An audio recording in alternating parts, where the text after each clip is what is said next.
আপনারা কেমন আছেন? আশা করি প্রত্যেকেই ভালো আছেন। তো চলুন প্রত্যেক দিনের মতো আজকেও আমরা গোল্ড অ্যানালাইসিস করে নিই যে মার্কেট আজকে কী করতে পারে। ওকে, শরীরটা ঠিক নেই একদমই, দুদিন ধরে জ্বর, তবুও চেষ্টা করছি ভিডিও করার। তো দেখুন আমরা কি করব, প্রত্যেক দিনের মতোই আমরা ডে ক্যান্ডেলের, দেখুন যদি ট্রেল লাইন আমি একটা মার্ক করি,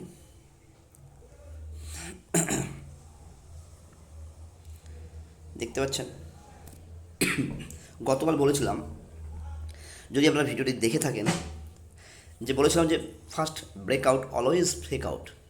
দেখতে পাচ্ছেন যে ট্রেল লাইনকে মার্কেট দীর্ঘদিন ধরে, অর্থাৎ 1 টাইম, 2 টাইম, 3 টাইম, 4, 5, 6, 7 টাইমে দেখুন ব্রেক আউট করেছে। ব্রেকআউট করে কী করেছে দেখুন, মার্কেট কিন্তু বায়ারকে ট্র্যাপ করেছে। বায়ারকে ট্র্যাপ করে, যেহেতু গতকাল কি একটি, বা গতকাল বা তার আগের দিন থেকে কিন্তু মার্কেট কিন্তু একটি আপ ট্রেন্ডের দিকে ছিল, একটি higher high higher low pattern তৈরি করছিল, ঠিক আছে। তো ট্রেন্ডকে ব্রেকআউট করার পর দেখুন বায়ারকে ট্র্যাপ করেছে। বায়ারকে ট্র্যাপ করে কিন্তু মার্কেট কিন্তু যদি গতকালের ভিডিওটি আপনারা দেখে থাকেন, দেখবেন আমি বলেছিলাম যে মার্কেট কিন্তু আবার তার রেঞ্জ যে আছে সেই রেঞ্জের মধ্যে আবার ফিরে আসতে পারে। দেখুন যে ডিসেন্ডিং ট্রায়াঙ্গেল করেছে মার্কেট কিন্তু ঠিক তার মধ্যে কিন্তু আবার ঢুকে গেছে। ওকে, এবার আমরা 4 ঘন্টা টাইম ফ্রেমে দেখি। যদি খেয়াল করে থাকেন, কালকে বলেছিলাম যে আমরা এই সরি এই যে ধরুন 41.7, 4107, আর আপনার হলো এদিকে আসছে 4167,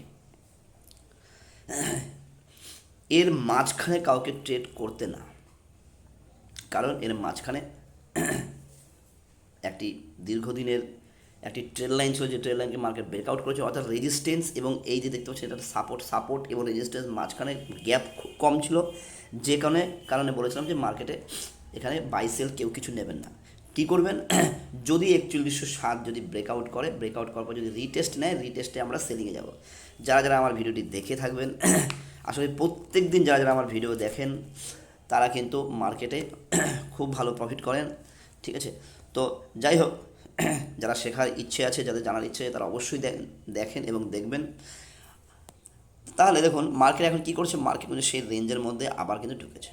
অর্থাৎ কোন রেঞ্জের মধ্যে, যদি আমরা দেখতে থাকি, এই রেঞ্জের মধ্যে। ওকে, এই রেঞ্জের মধ্যে মার্কেট কিন্তু আবার কিন্তু মার্কেট দেখুন ঢুকেছে। তাহলে এখন মার্কেট কি করতে পারে,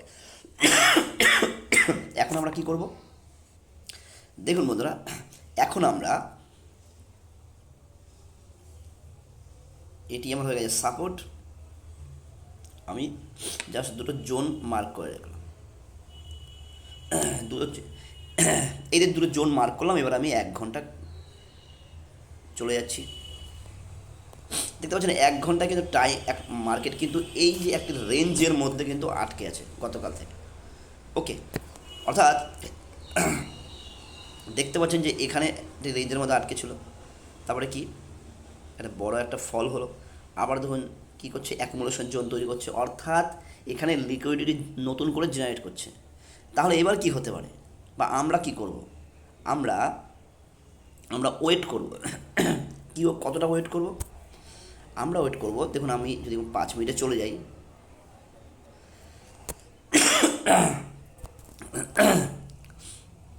আপনাদের প্রত্যেককেই বলবো প্রত্যেকে নিজের নিজের অ্যানালাইসিস করে নেবেন, এটা আমার ভিউ।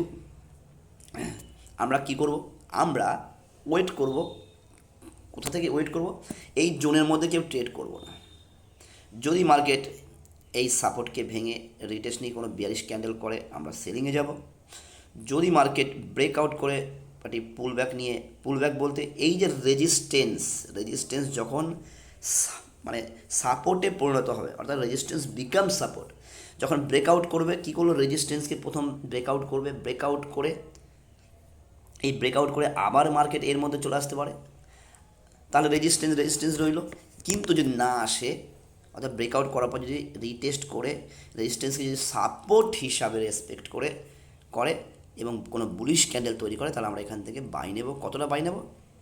এই যে প্রিভিয়াস রেজিস্ট্যান্স পর্যন্ত বা ট্রেড লাইন পর্যন্ত। ঠিক আছে, তাহলে এখান থেকে কি করতে পারি? এখান থেকে আবার আমরা যদি কোনো সেলিং ক্যান্ডেল দেখি, আমরা আবার আসতে পারি সেলে, অথবা ব্রেকআউট যদি করে কোনো পুল ব্যাক বা রিটেস্ট দেখে আমরা এখান থেকে আবার বাই নেব। তাহলে আশা করি বোঝা গেল। আজকের ভিডিওটি খুব ছোটোর মধ্যে করলাম, আপনারা ভিডিওটি দেখবেন এবং যদি ভিডিওটি ভালো লেগে থাকে আপনারা লাইক করুন, কমেন্ট করুন এবং আপনাদের বন্ধুদের মধ্যে শেয়ার করুন এবং নতুন নতুন ভিডিও পেতে এই চ্যানেলটিকে সাবস্ক্রাইব করে রাখুন। চলুন, ভালো থাকবেন। Thank you.